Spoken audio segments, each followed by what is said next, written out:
So we Okay. we opened we opened at 9, and I was like, bro, my days are all confused because we've been so busy lately, and I was like, oh, I'll just schedule the next open availability, and I don't know why I thought it was for next week, and I was like, okay, I'll just schedule myself to where I'll come in later, so I don't have to worry about anything. And then when I got the reminder last night, I was like, oh dang, I was like, I'll make it happen. Like I'll just make it happen. I'll just do it from there before we Yeah. open. Yeah.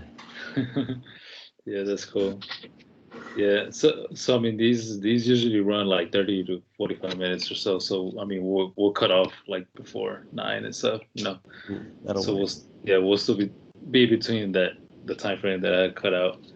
I don't have anything script like written down or anything except a last canned question, but at the very end. Um, Gotcha. Everything else is just pretty much free flow, and we'll see, how it kind of just goes. Yeah, that'll work. Yeah, for sure. Okay. Yeah, so it's already recording, but I'll just cut it off to the point where we begin and stuff. Yeah, Okay, gotcha. cool. Adrian, what's going on, man? Welcome to Break the Society. Doing well, brother. Doing good. No complaints. Just working through whatever we got to work through. Yeah, I know you Yeah. know how it is. Hell yeah, man. So just tell the audience a little bit about yourself, man, and what do you do? So, I'm basically right now at this point, I'm a restaurant entrepreneur. Um, I've opened a few restaurants here in San Antonio, Texas. Right now, we have two tropical smoothie cafes open. In the past, I was basically in the same industry, restaurants. Um, was a previous owner in a business that was more towards like it's like health and wellness. So we had a meal prep place. It was a meal prep juice bar and smoothie bar. Um, that was about 3 years ago. We're open for about 5 years, and then I exited that business. So probably the past 8 years has been mainly focused on restaurants. Growing the businesses first from like a startup aspect. Now doing a franchise model. Um, and that's basically what I've been doing the last 8 to 10 years, just trying to grow businesses. So what were you doing prior to that? Like, were you raised as a kid in the restaurant business, or what were you guys doing before? So, my parents, well, most of the time, my mother actually, she's a business owner, so she's been in business, and um, so I saw that aspect of it. And before that, before I ventured off onto my own, I actually was helping grow her business. So she's a counselor by trade.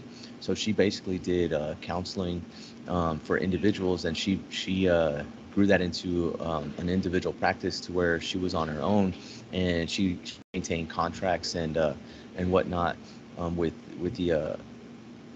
um, the city that we were in at the time, and she developed contracts and relationships, and she grew that business into a coaching and development business, to where we had a facility which was, for her, it was a big facility. There was 6 offices, two small conference rooms, and one large conference room where we held um, courses and classes that help develop people. And so I helped grow that business for her, and I taught some of the courses that she offered at that location. And so from there, just seeing that she had the freedoms to not have to actually be tied down to a company, or tied down to any one particular individual, where she's able to have freedom. So she wanted to, you know, hang out with.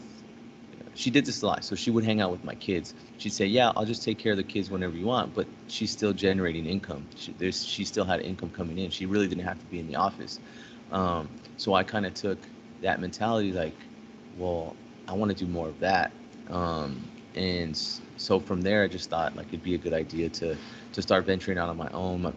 Me myself, I've always had like a niche for business. So from when I was young, I always had like either like a side business or a side hustle, just try and get whatever extra money I could.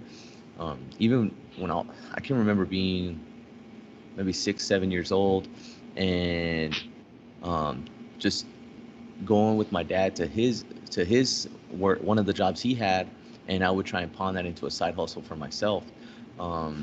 So one of the things I did from a real young age that I remember is he would have me. Um, he's a technician by trade, so he worked at the time he had a contract with um, the border crossing. So we lived on a border. We lived in a border city. So he had a contract to where he'd go in and he'd work on their electronics. And so he took me with him to like clean offices and stuff and just like learn a little bit of the trade. And this was like maybe I was like between 7 and 8 years old. Well, when I saw that there was like window washers on the bridge, and so I was like, man, like, well, if I can catch the people before they get on the bridge, then I can scoop up some of that money. And I don't know what I was thinking when I was like 7 8 years old, and so what I did is I gathered up a few of the kids that parents would bring their kids to their work because it was a little bit different in Mexico. And so I gathered a few of the kids and I was like, hey, let's do this. We have all the cleaning stuff. Like, let's do it before they get on the bridge. And so people would give us a few bucks here and there. And so at a certain point, I had like three other little kids that were doing it, and then I would just go around collecting the money. So from a young age, and I saw a lot of my family did like flea markets and stuff. Yeah. So like indoor flea markets and stuff like that, and they did that on the weekends for extra money, and I saw them doing that. So I just had a little knack for business and seeing opportunities where you can make money. When eBay came around, when like years and years ago when eBay came around, I was like, oh, people can make money on the internet. Like, I want to try this. So I just always done little things here and there to make some extra cash, and I always treated it like a business. I didn't treat it like something on the side. Even though it was something on the side, anything that I ever pursued, I always treated it like a business. I put out, Excel sheets. What money have I invested? What money have I put in? What money am I getting back? Where am I seeing sales? I've always been pretty good with numbers. So, little things like that as I grew older and I started learning more, like put in money here, you're going to see the returns. You want to get a return on investment. You want to get the money back that you put in. And of course, down the line, there's been some failures, but just trying different, tinkering with it, trying different things and seeing what can help that grow. So especially like with the meal prep business, it started off as a side hustle, and it just grew so quickly that I had to eventually quit what I was doing, um, because it grew so quickly. And with that particular business that I was in, I was able to save up a bunch of money and then develop this business that we're in now. Yeah, dude. So like once you get exposed, like from your parents, right? Like growing up, you get exposed to this other world over here, right? Like the business world, where you see like, oh shit, well, I can have all this freedom, but it is gonna take a shit ton of work, but like I get to have all this freedom, that you don't see like whenever you go to school, right? And you see your teachers, like they don't have a whole lot of freedom, or you go to your friend's house and their parents work for somebody and they don't have a whole lot of freedom, so you get exposed to like the two worlds. So I think like that's pretty good that like it's a blessing when you're raised in an entrepreneurial family and you get to see that in the beginning. Yeah, and with my mother particularly, so she was kind of forced into that role because she wasn't laid off, but it was kind of came down to her having to leave a position she was in, and she had a really good job, and so she didn't know what she was going to do, and so she was actually a counselor for one of the school districts. So she didn't work in the school, but she was like actually worked for the district itself. So she oversaw a bunch of people, and so she didn't know what she was going to do. She was like worried, kind of scared, and she's like, I don't know what to do. And so she just tried it. She just ventured out on her own and just saw the potential and made the right connections. And within a few years, she was making more than and it's not always about the money, but she was making more than she was just being working for the school system. And that, when you brought that up about teachers, it just triggered like, well, why did she do that? So it wasn't always like that. She had a good stable a job for many years, and it just came down to where it wasn't the right fit anymore, and she had to part ways, and she was just really worried and scared, and she said she's like just jumped into it and just almost times five just created businesses out of nowhere. It's like that the sink or swim, right? Like you get thrown into the water and it's like you got two choices. Either you sink or you learn how to swim on the spot. Yeah, she So just knew that she was gonna make something of nothing, and it turned it into renting a small little space for her to do one-on-one counseling, and to having a pretty big facility that we still use today. cool. So like whenever you whenever you decided you wanted to do like, another business, or once you got older, how did you get into like the restaurant industry or the food industry? So, like I said, it kind of just began as a side hustle. Um, I actually the what I when I first started, I did like cold pressed juices. So I was really into juicing for a while, and I saw the benefits of it, and I was juice for my family, and juice for friends, and then I started having people asking me about it, and then my sister was like, well, why don't you start bottling them, and why don't you start offering them, and why don't you start like putting them in. I started putting them in mason jars and trying like market it that way, make a few extra bucks here and there, and then at a point people were asking me for juices, and I was like, all right, that's cool. And so people started bringing me like bags and bags of fruits, and I'm like, man, I don't know what to do with all this stuff. Like, I don't know if it's gonna taste good. You're just bringing me all the fruits and vegetables that you like, and I'm just gonna mix it together, and it's I don't know. And then my sister kind of pushed me. She's like, why don't you make your own? Like, why don't you, like, the stuff that you like, why don't you make those, and offer that instead of people telling you, oh, I want this and I want that. Like, just start it off like that. So I kind of started a little cold press juice business on the side, and then it kind of grew. And then I had my old business partners. They were kind of like starting off a little meal prep business, but on the side too. And they contacted me. They're like, hey, we want to like partner up together and help each other out. And I was like, oh yeah, man. They're like, we have a few clients. They had like, I think maybe like 5 or 10 clients at the time that were consistent with ordering. They just wanted to offer something different to them, and so we started from there. And so it was just a weekend thing. It was just like, okay. And then it started growing and growing, and then like it took over my whole weekend, to where we're like doing, of course, with three minds coming together. There's a lot of different aspects, and we were able to grow exponentially because we had three people working on the same thing. So one of my business partners at the time, he really, at the time, he didn't really have that much going on. So this thing was not a side hustle for him. This was like, I gotta make this work. Yeah.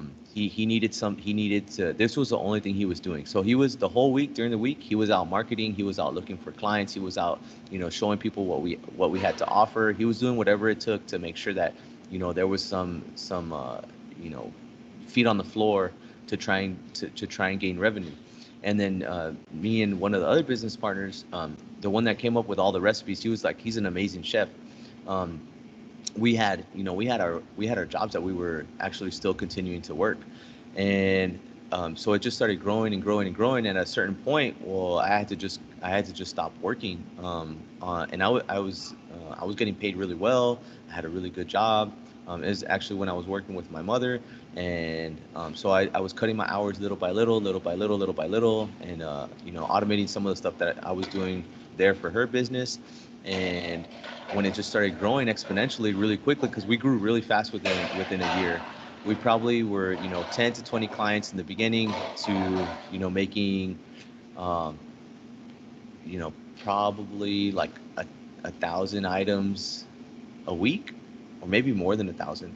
um, and so just being able to talk business with other people that have the same particular mindset in regards to wanting, one of them had the ideas in regards to recipes because he's an amazing chef. One of them was like, had the hustle because he had to make this work because this was the only thing that was really going on. And seeing myself, that I had already been exposed to business. Um, I just knew like combining the three wills and the three hearts, it just and the three minds, it just made it exponentially grow really quickly. Um, and so just we I just found that in restaurants or in food, um, that's something that brings people together, just like music does.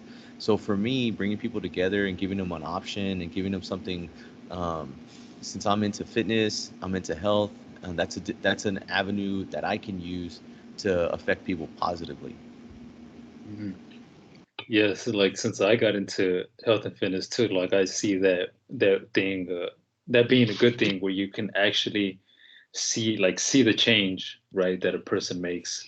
Like you can see the before picture, and then 6 months later, a year later, you can see the after picture, and it's like you're seeing the change. So, like I think that's like a huge plus, right, in like that kind of industry, like the food, the gym, fitness kind of thing, where you can actually like see the and they're living testimony, right? They're never gonna shut up about like you helping them or whatever, about them feeling good about taking your product and stuff like that. Yeah, and I know that's one thing that Andy talks about is when he had that aha moment, basically when people would come in and say, he couldn't recognize them. So Yeah, we did have that a lot with our previous business. People coming in, it's like, you help me, lose this much weight. You help me stay on track. You help motivate me I'm eating right. So that means I got to exercise, stuff like that. Even with the business we have now, I think of one client that, so one of our cafes has been open almost 3 years, and I have a guy, he's a banker, and he comes a few times a week, and just seeing him transform, he's like, like, I know it says like it's a healthier option, but this actually is a really healthier option for me. I've lost 75 pounds. I think he told me 75 pounds, and it's not just because like he comes here, but he's used what we have to offer to help him. And I'm just like, man, like that's just seeing him, every the days that he comes in, just seeing him and seeing his story, because I remember when he first started coming in, and he has his little badge with his picture on it, and it doesn't even look like the same guy. So seeing stuff yeah, like that just puts a smile on your face. yeah, dude. Like, and like it fires you up, whenever you see something like that, and you're like, oh hell yeah, dude! Like I can do this at a fucking like a bigger scale. And like I don't know, like just focusing on like little shit like that, like besides the money, right? Because the money's not everything. Like if you just shift your focus in helping people like that, like dude, you're never gonna go out of business, pretty much. Yeah, that's one thing that like I'm recently getting more and more into like the health and fitness, right? Like I just started it about a year ago or so. But I've been like, like not all the way in, like half in, half out kind of thing. But like in the past few months, like just really this year, in the past few months, like I've been like real dialed in, and like I just like that. I'm feeling like that, like I want to help people, because like I know the change that it made for me. Not much physically yet, but mentally, dude, it's been amazing for sure. Yeah, it's like a paradigm shift, because you see what can be done, like with your body, in regards to when you eat right and you combine that with exercise, and then you just see the clarity that you get with your mind as well. And you can see, like, I know for a long time, for me, I would hear people say, the mind body connection, the mind body connection. You need to, when you're lifting, you need to tap into the mind body connection. I'm like, yeah, that doesn't, I don't know what that means to me. Like, I don't, Yeah. when you're saying focus on these muscles, like, yeah, that doesn't chime in. But when I started learning more, about health and wellness, and eating right and what you put into your body, especially when, we're doing the meal prep business and the juice bars, and just learning about that, and seeing how the effect that it has on, your body and your mind. And I was like, oh, I see now what people were talking about. I didn't understand it then, because I didn't have a full understanding of like how important it is to eat right, how important it is to put the right things in your body. And then you can really focus on, what I still struggle with it, obviously. Like, I still struggle with, the mind body connection. I still struggle with, eating right as clean as possible for my goals. but understanding like that meal that you have is going to affect, the later on. You tap into your mind, tap into your body, and it's just amazing. Yeah. One thing too, there's like it kind of it's a I guess it's annoying or it's like a bitch, but like I had this same thing where it's like you exercise and you eat well and you just expect to fucking feel better within a week or 2 weeks and stuff like that. Like you want the fucking results now. And but like it's a long term play, right? It's a whole lifestyle. It's for the rest of your life, but you just like want to feel better now. You want to look way better, tomorrow.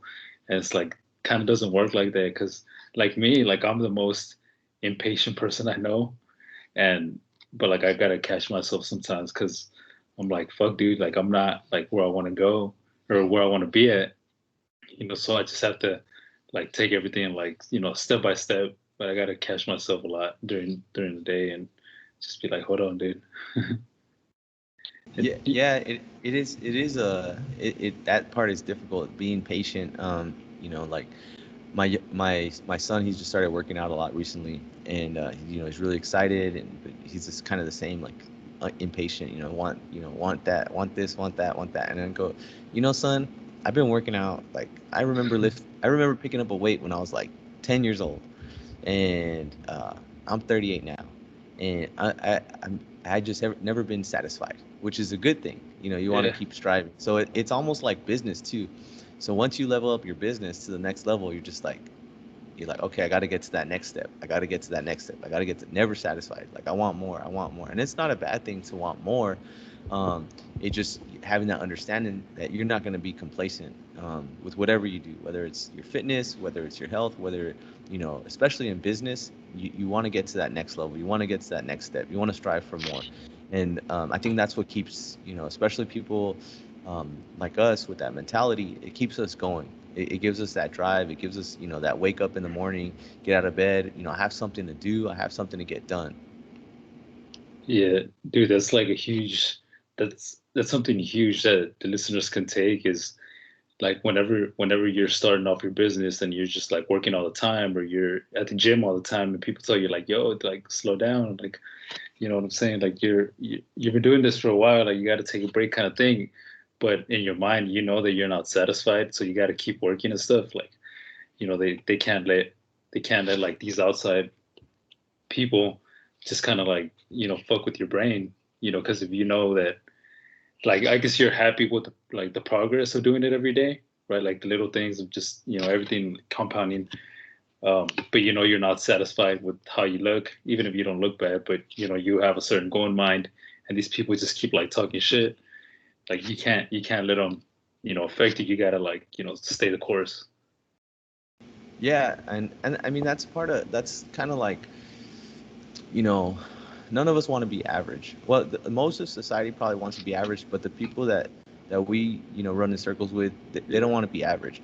So we understand that, and you can use that, like you see, like the guy saying like, oh, you don't need to go do the extra reps. You don't need to do extra abs. You don't need to do the extra call. You don't need to do that extra job. You don't need to pick up an extra job because you're already full on this day. But when you have the mentality that like, well, if you want to get to the next level, you have to do those extra steps. Or if you have certain goals, long-term goals, like for instance, my wife wants to live till she's 100 or more, and I go, man, that's a long time.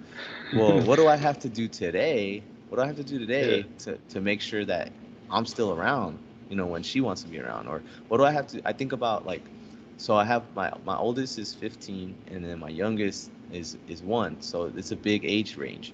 So I yeah, have to think about, like right now I can work out with my 15-year-old. Well, in 14 years, can I work out with my 1-year old? You know, I got to think about that. So, uh, I have to make sure that I'm doing today what I want to be doing tomorrow. So it's for my wife, it's for my kids, it's for my family. Everything that I do is to make sure that we're set up for success.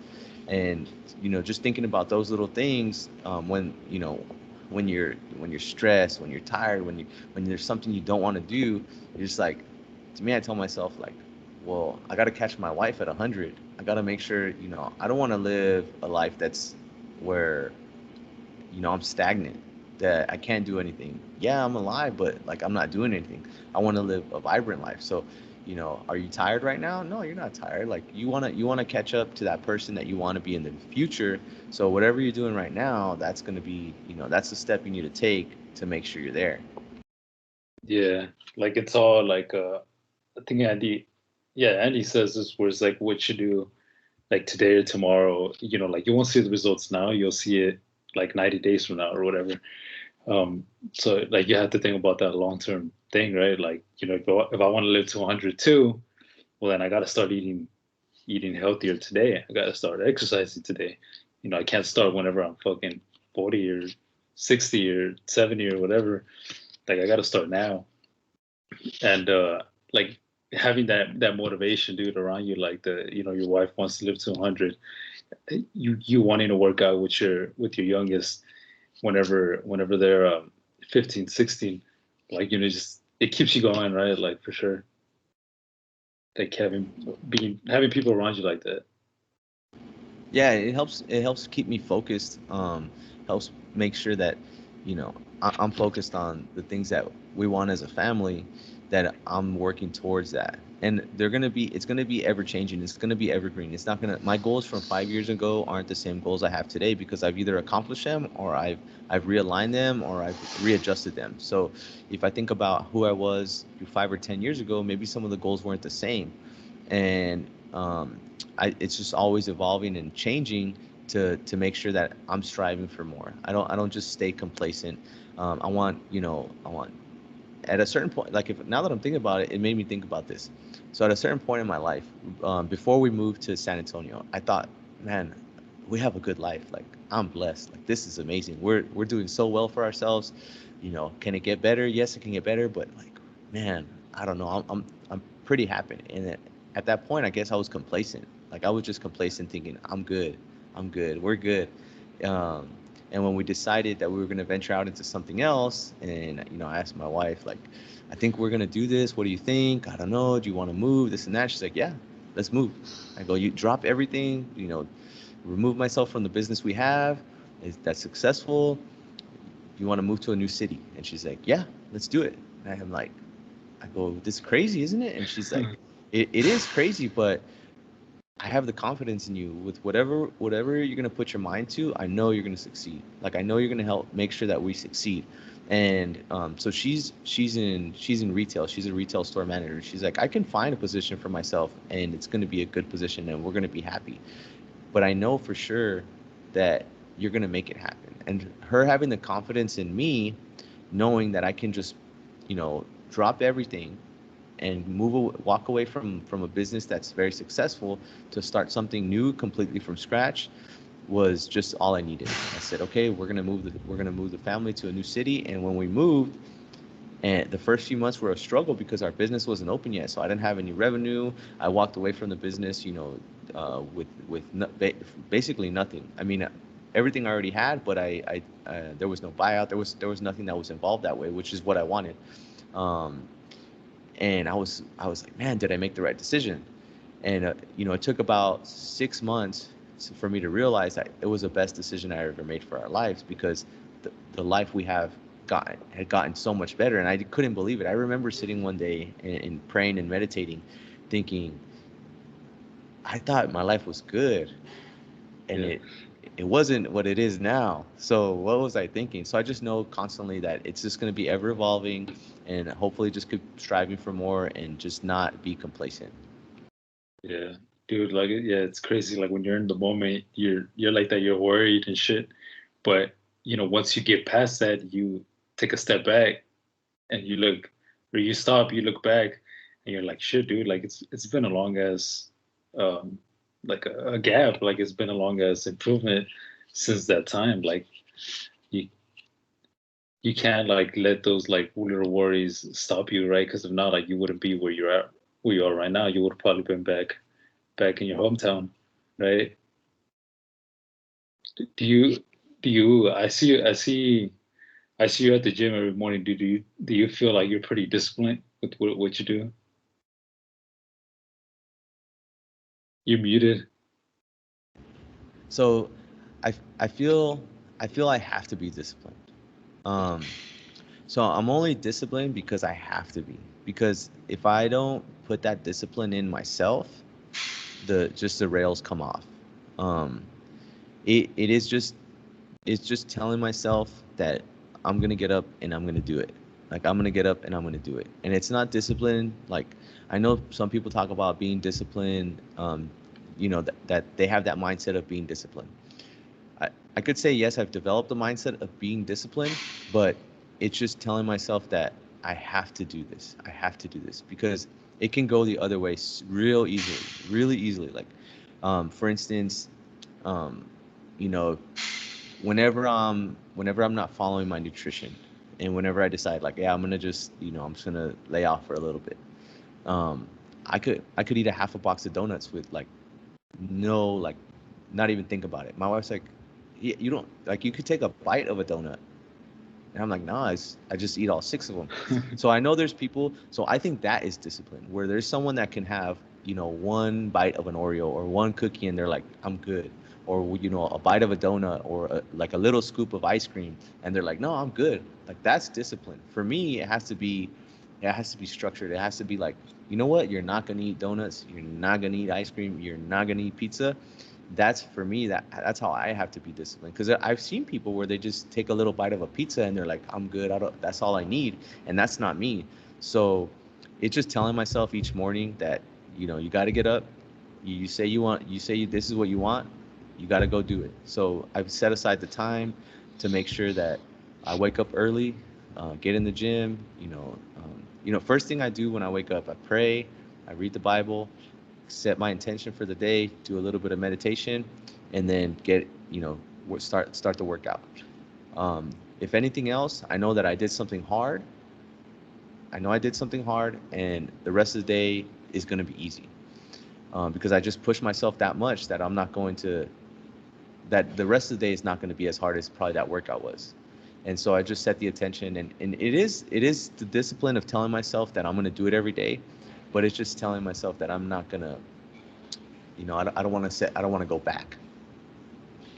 So let's just say, like, if one day you just, something like you went out the night before or whatever, and you don't wake up to do your workout, so you're like all fucking off schedule.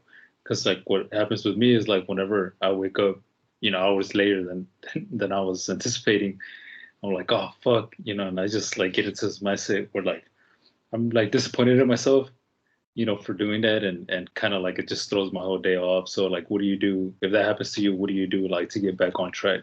Either that day, yeah, well that day probably better.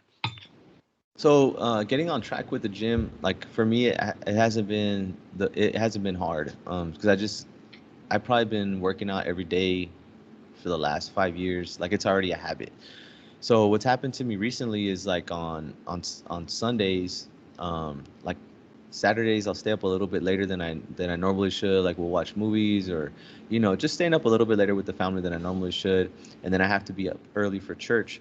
So usually what I was doing is I'll just wake up at my normal time, and just work out and then get all my other stuff done. But recently I've been staying in a little bit later. Haven't been waking up like at the time I probably should to get a workout in, and I've been kind of putting it off. And um, I'm like, oh, I'll just get a workout in during the middle of the day. I'll do it later. And there was some times there where I really wasn't putting in the work I probably should have been. And um, I was my wife or my son that was just like, I was like, I don't want to work out.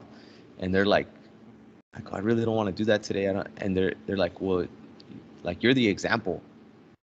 And I'm just like, dang, like they got me. Like, well, what example do you want to set?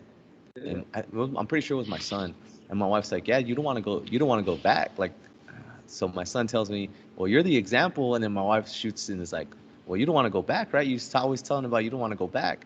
And I'm like, dang, you got me. Like, I just said, boom, let's go.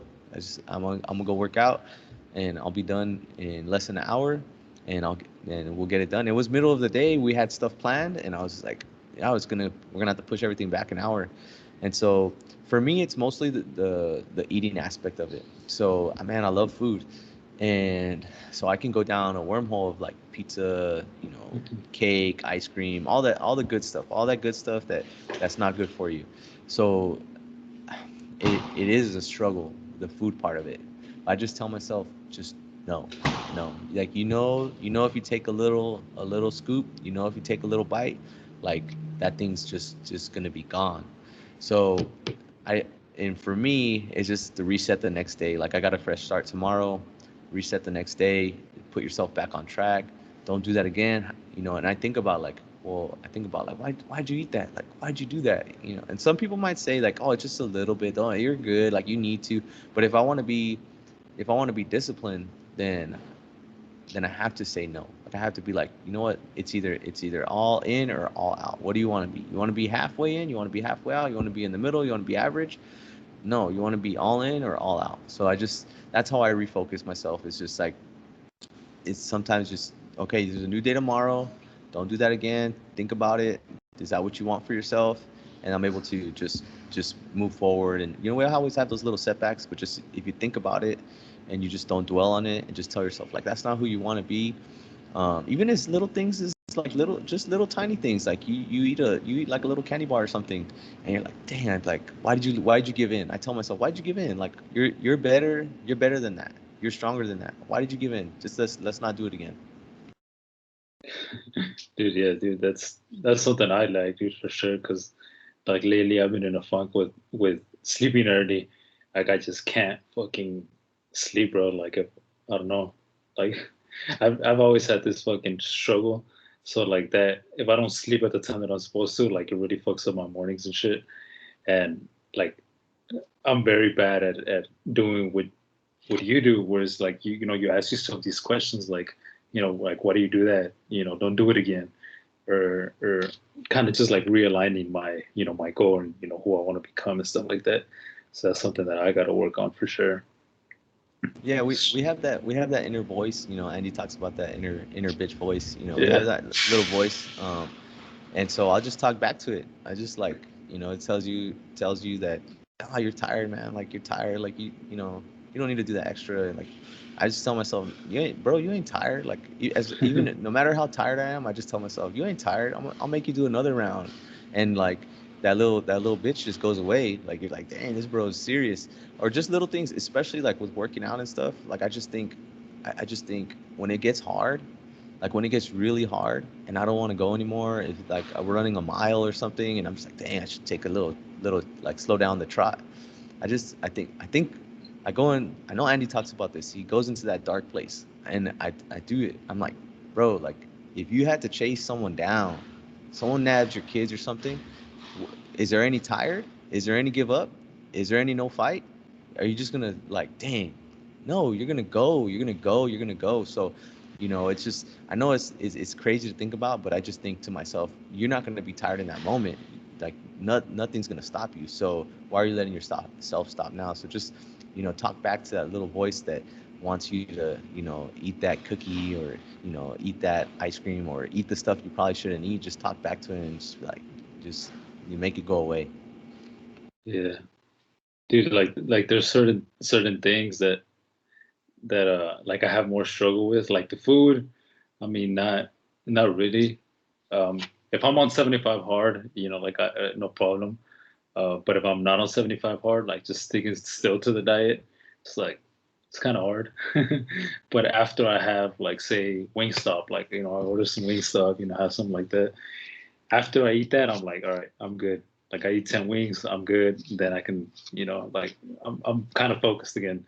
Um, but yeah, like it's like the workouts, right? Like I'm starting to do the bicycle, the stationary bicycle for 10 minutes, 12 minutes at the beginning of my workouts. And dude, like fucking 2 minutes in, dude, my knees like kind of feel like they're gonna just fucking pop. And I'm like, fuck, dude, like, should I slow down or should I like, take it easy? Because I haven't like this is what my warm up pretty much, but I still go hard in it. But like, should I like just stop for a couple seconds or whatever? But then I'm like, nah, dude, like I can't be that bitch. Like I gotta go hard. Like I'm always talking about grinding and doing all this shit, and I'm over here like wanting to stop and shit. So Like sometimes, like I do need to just push myself and have the little talks, like with my bitch voice, and make sure the boss voice takes over, just to push myself through these little workouts and shit like that. Yeah, and those little tricks they do help. They do help a lot because you can go down the wormhole and listen to the voice and be like, you know what, you're right. Yeah, I deserve this and I deserve that. Yeah, Um, but just combat it. That's what I tell myself. Just combat it, and that's the only way you're gonna get through it. Is you have that little voice and you want to dive into it. You want to dive into the bad nature of it. It's like nah. And it goes the other way too. Whenever whenever you're like, it, your little voice tells you like, man, you come a long way. You don't want to say nah. You just like, you know what? Yeah, you want to reflect on that too. You want to reflect on the good stuff that your little voice tells you, not just like on the bad stuff that you want to push away. You want to reflect on, yeah, you know what? Sometimes I don't take a step back and see like, man, you know what? You're right. I have done well. I'm not complacent, but I had to tell myself, pat yourself on the back sometimes because if you don't pat yourself on the back, no one's gonna do it. yeah, and like just to add on to that, we what like patting yourself on the back. What I used to do that I just really haven't done lately is like if I don't want to go work out or if I don't want to do something for work that I got to do, like I would think to myself like, okay, so you don't want to do this, right? So do you want to be like complacent? Do you want to be average now, or do you want to be like successful down the line? Because if you want to be successful down the line, like this is what it takes. Like getting the workout in right now, is gonna put you in the spot to be successful later on. So like, what is it? You're gonna be successful, or you're gonna be average? And I always go with successful. So then I'll get whatever it is I got to do done. So it's something I gotta do more of. But yeah, man, as we're running out of time here, and I know you gotta open up the place. So just to the before I ask you the last question that I have for you, um, just tell the listeners where they can find you, man. Well, you can find me all over Facebook, Instagram, got TikTok going, Snapchat, all of them. Just Adrian O'Hare. Mostly active on Instagram. That's the easiest way to get a hold of me. Um, and I try and be as active as I can there. That's probably the preferred platform. But anywhere that anywhere that most people are, even LinkedIn, I'm on there a little bit too. Yeah, I'm there. that's awesome, man. So I'll link over everything, but the last question that I have for you is like, what do you consider one of your biggest breakthrough moments? Man, that's a tough one. Uh, Biggest breakthrough moments. Well, there's a lot to that. I think just when I really think about this in this moment right now is just understanding that you know it is a process with whatever you're doing. It is a process of one foot in front of the other, and there is time to reflect and look back at where you've been and to see the leaps and bounds that you've made. And I think just understanding that where you're at now is not where you want to be, but you're working towards that other person you want to be and develop, and businesses that you want to be and develop. You're working towards that, and even in 5 years, you're gonna look back at the person from before, and you're gonna say, "Wow, I'm not that person. I've grown from that." And that guy used to think he knew everything, but just understanding that you don't know everything. You don't know everything, and you're gonna continue to be better and work towards being better every single day. And that person you were 5 years ago isn't the same person you are today, and the person you're gonna be in 5 years isn't going to be the same person you were. So just continuing to strive, and that was a major breakthrough for me, is understanding that yes, you are happy, you are grateful, you are blessed in that moment, but you have to continue to keep striving and continue to get better. And it goes the same for business. It goes the same for fitness. It goes the same for your health. It goes the same for your finances. just ever evolving towards, the greater goal, and that goal is going to continue to change. You're going to continue to level yourself up. Awesome, man. That was legit. Thanks for sharing that. Yeah, for Cool, sure. You got it. cool, man. So, well, thanks for coming on the show, man. Thanks for taking time out of your day to be on the show and dropping some value. Irvin, it's always the best to connect with you, bro. Hell yeah, man. Have a good day. You too. Take care.